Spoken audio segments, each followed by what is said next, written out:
샬롬, 이동춘 목사입니다. 오늘도 여러분의 삶이 주님의 평안으로 가득하시길 기원하며 하나님의 말씀을 나누겠습니다. 오늘 주시는 말씀은 출애굽기 2장 11절에서부터 15절의 말씀입니다. 모세는 장성한 후에 한 번은 자기 형제들에게 나가서 그들이 고되게 노동하는 것을 보더니 어떤 애굽 사람이 한 히브리 사람 곧 자기 형제를 치는 것을 본지라. 좌우를 살펴 사람이 없음을 보고 그 애굽 사람을 쳐 죽여 모래 속에 감추니라. 이튿날 다시 나가니 두 히브리 사람이 서로 싸우는지라. 그 잘못한 사람에게 이르되 내가 어찌하여 동포를 치느냐 하매 그가 이르되 누가 너를 우리를 다스리는 자와 재판관으로 삼았느냐? 내가 애굽 사람을 죽인 것처럼 나도 죽이려느냐? 모세가 두려워하여 이르되 일이 탈로 되었도다. 바로가 이 일을 듣고 모세를 죽이고자 하여 찾는지라.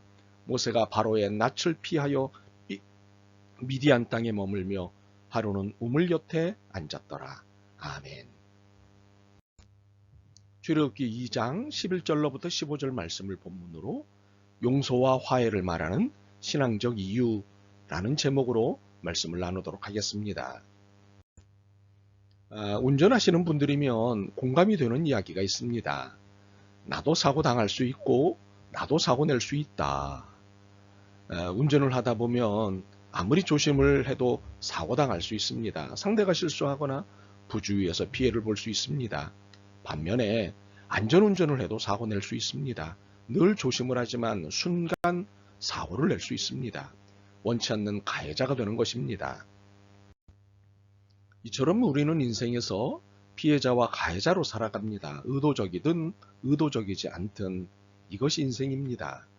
그러므로 도덕적으로 살되 비도덕적인 모습을 긍휼히 여겨야 합니다. 비도덕적 모습의 비난과 비방보다는 긍휼이 앞서야 합니다. 그 다음에 비판해야 합니다. 긍휼을 빠뜨린 비판은 자신은 완전하다는 교만과 다르지 않기 때문입니다. 오늘 본문에서 만나는 사람은 모세입니다.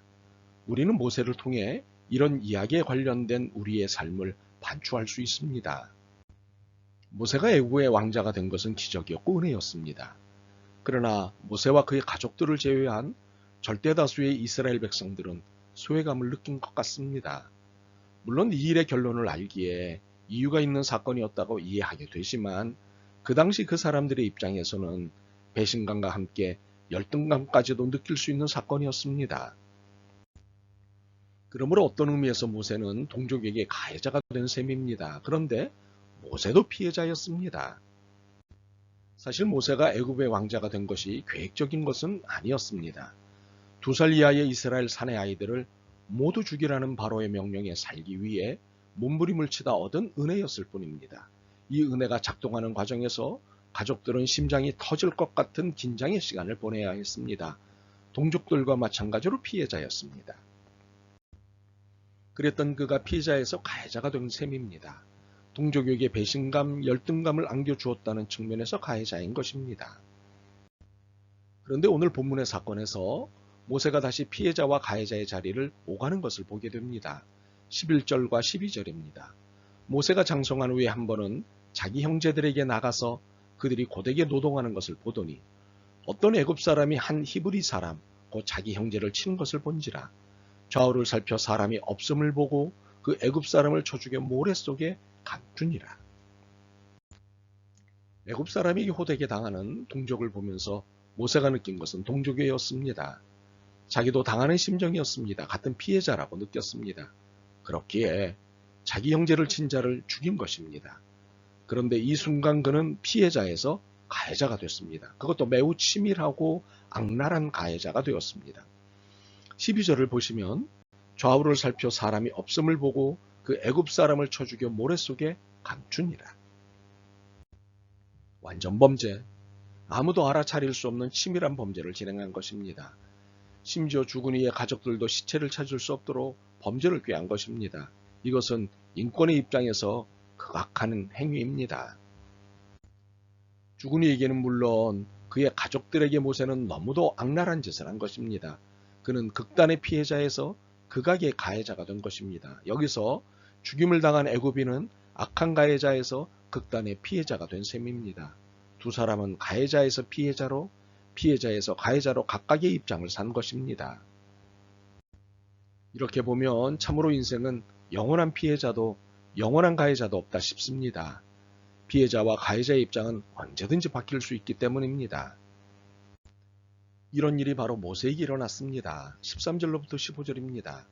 이튿날 다시 나가니 두 히브리 사람이 서로 싸우는지라 그 잘못한 사람에게 이르되 내가 어찌하여 동포를 치느냐 하매 그가 이르되 누가 너를 우리로 다스리는 자와 재판관으로 삼았느냐 내가 애굽 사람을 죽인 것처럼 나도 죽이려느냐 모세가 두려워하여 이르되 일이 탈로 되었도다.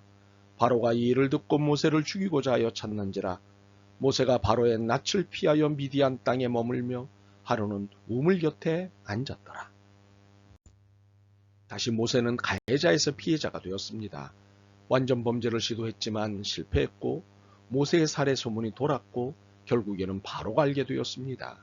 모세는 다시 도망자가 되어 피해자의 입장이 되었습니다. 그러므로 우리는 자신의 인생이건 타인의 인생이건 속단하거나 단언해서는 안 됩니다. 자신은 마치 늘 선하고 억울한 피해자이고 타인은 늘 악하고 못된 가해자인 양 대해서는 안 됩니다. 영원한 것은 없습니다. 피해자 그리고 가해자 사이는 마치 종이 한 장 사이에 불과합니다.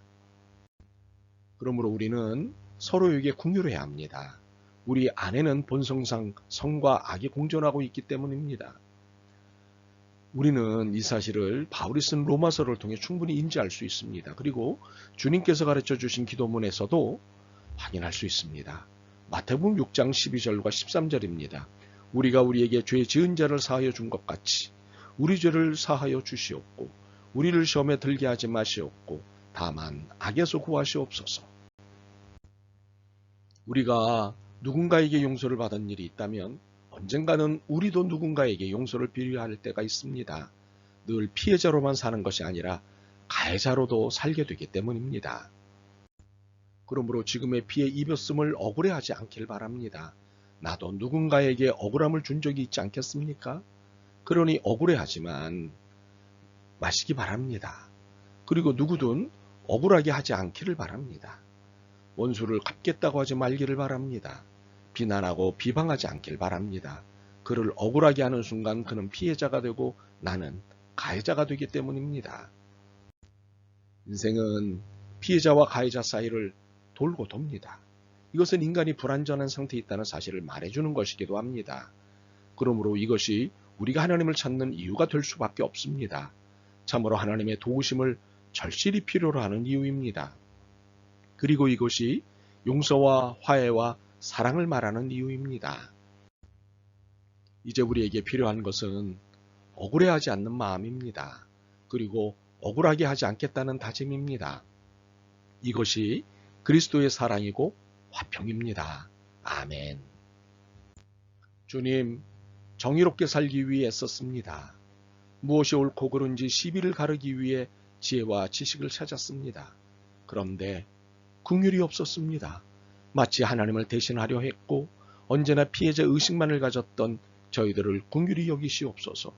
이 모든 정의로움에 앞서 용서와 화해의 태도를 갖게 도와주옵소서. 예수 그리스도의 이름으로 기도드립니다. 아멘. 오늘도 여러분의 믿음과 삶을 응원합니다. 사랑합니다.